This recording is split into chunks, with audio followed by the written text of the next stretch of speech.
All right, it's a billionaire versus billionaire, mano a mano, and this is what set the fire last night. Mitt Romney against Donald Trump. Take a look. So, and I'm not saying that's the case. I have no evidence of that, but I'm just saying there are things that could be issues, and when people decide they don't want to give you their taxes, it's usually because there's something they don't want you to see. All right, I was thinking about, lying on your taxes. Joe Piscopo, his name came up. I'm kidding. It's just so bad, isn't it? There's no reason for me to lash out at you. But feel free. What do you make of that? That he's saying, he hasn't released his taxes.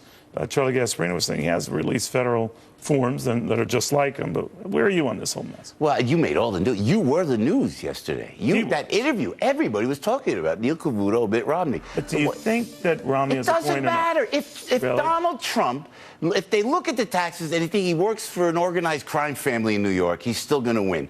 Deal with it. Deal with it. It's like you can't take it away. What happened now? You're dealing drugs. So it doesn't matter. Whatever, no matter what comes out. Trump is in. Will you leave it alone? Deal with it. It comes out. I work for the Gambino crime family. John Gotti was a close personal friend. He'll still be some of the income came in from the Gotti family. I whacked 3 people. Trump's still in. All right. Nothing's going to stop. Much ado about it. I think what he's getting at, though, is one of the things he was saying elsewhere is that he shouldn't wear white pants anymore. Mitt Romney?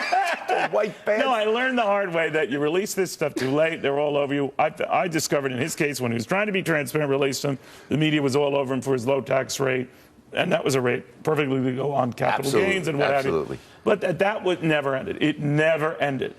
For Romney, you mean? Right. Yeah. No. So maybe Trump is looking at that, and I don't need that. You know what? I don't think so. I think it's much ado about nothing. I think it's going to come out. I think that Donald's going to do what he's going to do, and I think he's going to win. Super Tuesday, goodbye, done deal. And I can only tell you, I'm backed up by all the listeners on the radio show in the morning, AM 970, The Answer. If I may, phenomenal. They call. It's all about Donald all the time, and then and you said you put them down a lot of times. Do they know you're putting them down? I do. But you do it in a very funny way. I got slammed this morning. It was about Apple. Oh my gosh, I got destroyed on Apple. I said Apple should open up the phone. Open the phone. Look at me. What I said. They make $1 billion a week with a B. $1 billion a week. They bring no jobs to America. Open the phone. We are the only 2 people in America saying that. To Tim Cook in San Francisco, out that way, we'll send 2 Italian guys from Jersey in a Buick. It'll be over. They'll find the phone. They'll get the phone. I don't think we have to go there. Here's one thinking of why Romney would raise this issue. Obviously, he doesn't flip over Trump.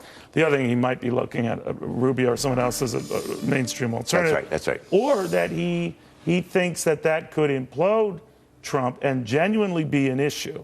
But what would be the issue? That he pays too little in taxes? Trump has already said that's his goal, that he doesn't give as much to charity. Trump could easily say, well, I give a lot that I don't report.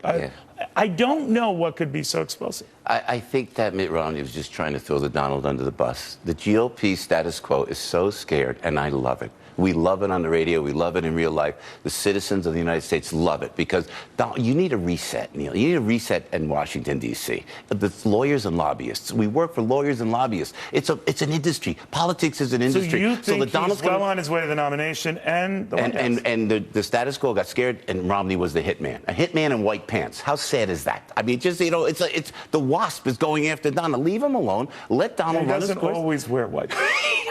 I've never seen Mitt Romney without white pants. Incorrigible. All right, so let me ask you this. What if he's genuinely concerned, as a Republican, he's saying, and again, I'm trying to get his point of view across.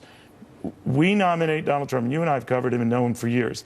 He's a brilliant businessman. Right now, I think we're on Chapter 9 of The Art of the Deal. He's playing the book out beautifully. But he might be saying, yeah, he can get the nomination, but he can't get elected.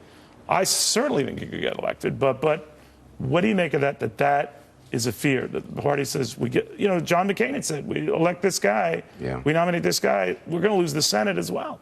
Yeah, no, I think that Donald overrides it all. I really do. Because I could hear and I feel, and if I wasn't talking to the people every day, I wouldn't even think like this. I know, and I always said this before, that Donald's a good guy, but I'm telling you what, once he gets in, the people are angry, the people are upset. And look what happened, 46% of the Hispanics in Nevada, who would have thought of that? Amazing. You can't stop him now. You can't stop the Trump train right now. And I'm not, look, I love Marco Rubio, or like Rand Paul says, Marco.